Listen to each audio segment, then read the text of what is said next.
کچھ ایسے کلمات پتہ لگ جائیں جو دعا کریں تو ایک تقویت ملے. استغفار جو ہے نا صحیح بہت بڑی چیز ہے.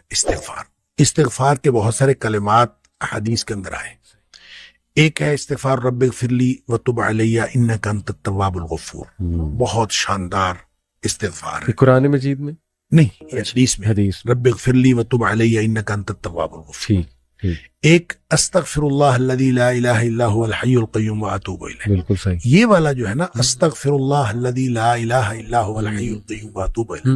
اندازہ کیجئے کہ حدیث میں قرآن میں آتا ہے کہ جو شخص میدان جنگ سے فرار ہو نا اس پر اللہ کا غضب نازل ہوتا ہے. صحیح. یعنی میدان جنگ سے میدان جہاد سے جو شخص فرار ہو صحیح. اس پر اللہ کا غضب نازل. صحیح. اس قدر اس نے بڑا جرم کیا. نبی کریم صلی اللہ علیہ وسلم فرماتے ہیں کہ جو شخص سوچ سمجھ کر 3 دفعہ یہ پڑھ لے استغفر اللہ الذی لا الہ الا هو الحی القیوم واتوب الیہ، 3 دفعہ سوچ سمجھ کے پڑھ. نبی پاک صلی اللہ علیہ وسلم نے فرمایا اللہ تعالیٰ اس کے سارے گناہ معاف کر دیتا ہے چاہے وہ میدان جہاد سے فرار ہوا ہو. اللہ. آپ اندازہ کریں پیچھے بات کیا رہ گئی. اللہ. یعنی اتنا بڑا اگر گناہ اس سے سرزد ہوا ہے اور وہ اللہ سے معافی مانگتا ہے استغفر اللہ الذی لا الہ الا هو الحی القیوم 3 دفعہ یہ کہتا ہے تو اللہ تعالیٰ اس کے سارے گناہ معاف کر دیتا ہے. پھر حدیث میں آتا ہے کہ سبحان اللہ و بحمدہ. صحیح. جو شخص یہ 100 دفعہ پڑھتا ہے صحیح. سبحان اللہ بس اتنا صحیح. اور اللہ تعالیٰ اس کے گناہ معاف کر دیتا ہے چاہے سمندر کی جھاگ کے برابر ہو. کیا یعنی جتنے بھی گناہ ہیں اللہ تعالیٰ معاف کر دیتا ہے. بالکل ٹھیک. تو یہ اسی طرح جو اللہم اجرنی من النار ہے جی ہاں جی ہاں یہ 7 دفعہ اگر کوئی شخص صبح کے وقت پڑھ لے 7 دفعہ شام کے وقت پڑھ لے اگر اس دن میں اور اس رات میں اس کی موت آ جائے اللہ تعالیٰ جنت عطا فرما دے گا. پھر سید الاستغفار ہے. جی یہ تو میں سمجھتا ہوں شارٹ کٹس ہیں. ہاں. تو سید الاستغفار 1 دفعہ پڑھ لے اللہم انت ربی لا الہ الا انت خلقتنی. تو یہ 7 دفعہ یہ 1 دفعہ پڑھ لے. صحیح.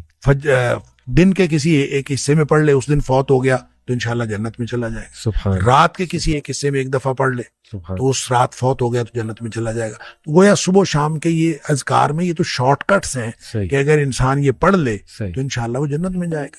باقی جو انسان کو یہ خیالات آتے ہیں نا سائیکولوجیکلی انسان کو ریگریٹ ختم نہیں ہوتا یا گلٹ ختم نہیں ہوتا یا آپ کہہ لیجئے کہ اس کے وسوسے ختم نہیں ہوتے تو اس کے لیے ایک علاج نبی کریم صلی اللہ علیہ وسلم نے بتایا وہ ہے لا حول ولا قوت الا باللہ. واہ. بس اتنا. صحیح. اور اس کو اگر 100 دفعہ کوئی شخص پڑھ لے اچھا لا حول ولا قوت الا باللہ. صحیح صحیح. لیکن پڑھنا کیسے ہے؟ پڑھنا اس طرح نہیں ہے کہ آپ بس پڑھتے جائیں. یہ ہے کیا لا حول ولا قوت الا باللہ اصل میں کیا ہے؟ حول کا معنی بھی قوت ہے اور قوت کا معنی بھی قوت ہے. لا حول ولا قوت یوں کہہ لیجئے نہ کوئی اجتماعی طاقت نہ کوئی انفرادی طاقت الا باللہ سوائے اللہ کے. یا نہ گناہ چھوڑنے کی طاقت نہ نیکی کرنے کی طاقت صحیح الا باللہ. یعنی یا تو ایک کو پازیٹیو بنا لے ایک کو نیگیٹو بنا لے یا ایک کو اجتماعی یا ایک کو انفرادی. صحیح. اب اللہ کے سامنے اس کو اپنا مسئلہ سمجھ کے نا اپنا جو بھی مسئلہ ہے وہ سوچے صحیح اور سوچ کے اپنے اللہ کے سپرد کر دے. یا اللہ میری تو کوئی طاقت نہیں نہ انفرادی نہ اجتماعی الا باللہ. ہاں تو عطا فرمائے طاقت تو ہو سکتی ہے. یوں میں اس کو کہتا ہوں یہ بے بسی کا کلمہ ہے. بے بس آدمی اپنے اللہ کے سامنے بے بسی کا اظہار کرے اس کلمے کے ذریعے. صحیح صحیح. تو پھر یہ نبی پاک صلی اللہ علیہ وسلم نے فرمایا جس شخص نے کہا تھا نا مجھے وسوسے آتے ہیں جی آپ نے فرمایا لا حول ولا قوت الا باللہ پڑھا کر تیرے وسوسے بھی ختم ہو جائیں گے اور اس کے علاوہ اللہ تعالیٰ تیرے 100 مسئلے حل کر دے گا. واہ واہ. آپ اندازہ کریں ایک شخص کے 100 مسئلے ہوتے نہیں ہیں. 2 نہیں تو 4 4 نہیں تو 6 6 نہیں تو 8 اس سے زیادہ مسئلے تو کسی کے ہوتے ہی نہیں. تو لا حول ولا قوت الا باللہ پڑھنے سے وسوسے بھی دور ہو جاتے ہیں اور اس کے علاوہ اور وسوسے جب حدیث میں اس کا لفظ وسوسے آتا ہے تو میں اس کا سمجھتا ہوں کہ اس سے مراد سائیکولوجیکل پرابلمز ہیں. تو جتنے سائیکولوجیکل پرابلمز ہیں وہ اس سے حل ہو جاتے ہیں. اللہ کا ذکر ہر اعتبار سے بہترین ہے لیکن بعض تو بالکل ایسے ہیں جیسے وہ تیر بہدف ہے. کیا بات. تو یہ شیخ اس کو جنت کے خزانوں میں سے بھی بالکل اس کو لا حول ولا قوت الا باللہ اس کو نبی اکرم صلی اللہ علیہ وسلم نے جنت کے خزانوں میں سے خزانہ بھی فرما دیا. اور جس کو جنت کا خزانہ مل جائے اس کو اور کیا چاہیے. آپ کو شاید میں نے یہ واقعہ پہلے سنایا ہو میرے والد صاحب رحمۃ اللہ علیہ بہت زیادہ ذکر کیا کرتے تھے جوانی میں. صحیح. اور ہماری دادی بھی بتایا کرتی تھی کہ یہ محی الدین بڑا ذکر کیا کرتا تھا. تو اس کے مختلف وہ جنگل میں چلے جاتے تھے بعض اوقات، اپنا ان کا تو طریقہ کار تھا. والد صاحب نے خود مجھے یہ واقعہ بتایا. وہ کہتے ہیں کہ مجھے ایک دفعہ یہ حدیث نظر سے گزری کہ جنت کے خزانوں میں سے خزانہ ہے لا حول ولا قوت الا باللہ. تو کہتے ہیں میں نے اس کے بعد باقی سارا ذکر جو ہے کم کر دیا. اچھا. تو سب سے زیادہ اسی کو پڑھا لا حول ولا قوت. کہتے ہیں میں نے یہ سوچا کہ جس کو جنت کا خزانہ مل جائے اس کو اور کیا چاہیے. تو کہتے ہیں میں نے صبح و شام کثرت کے ساتھ لا حول ولا قوت الا باللہ لا حول، بس یہی. اصل میں یہ بات والد صاحب نے مجھے اس سوال کے جواب میں بتائی تھی کہ والد صاحب نے کبھی بھی دنیاوی طور پر کوئی کاروبار، کوئی جاب نہیں کی. اچھا.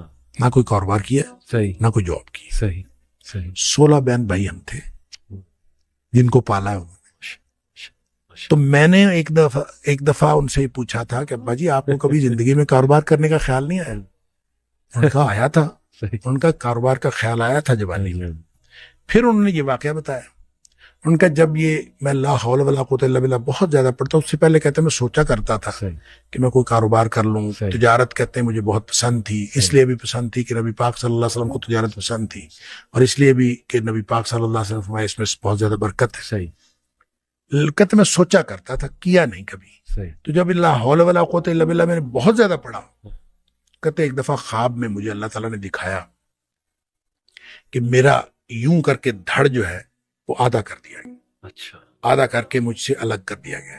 اچھا. اور میرا آدھا دھڑ الگ ہو گیا لیکن میں باقی کا پھر بھی مکمل ہوں. یعنی وہ آدھا دھڑ الگ کر دیا گیا ہے اور میں پھر بھی مکمل ہوں. صحیح.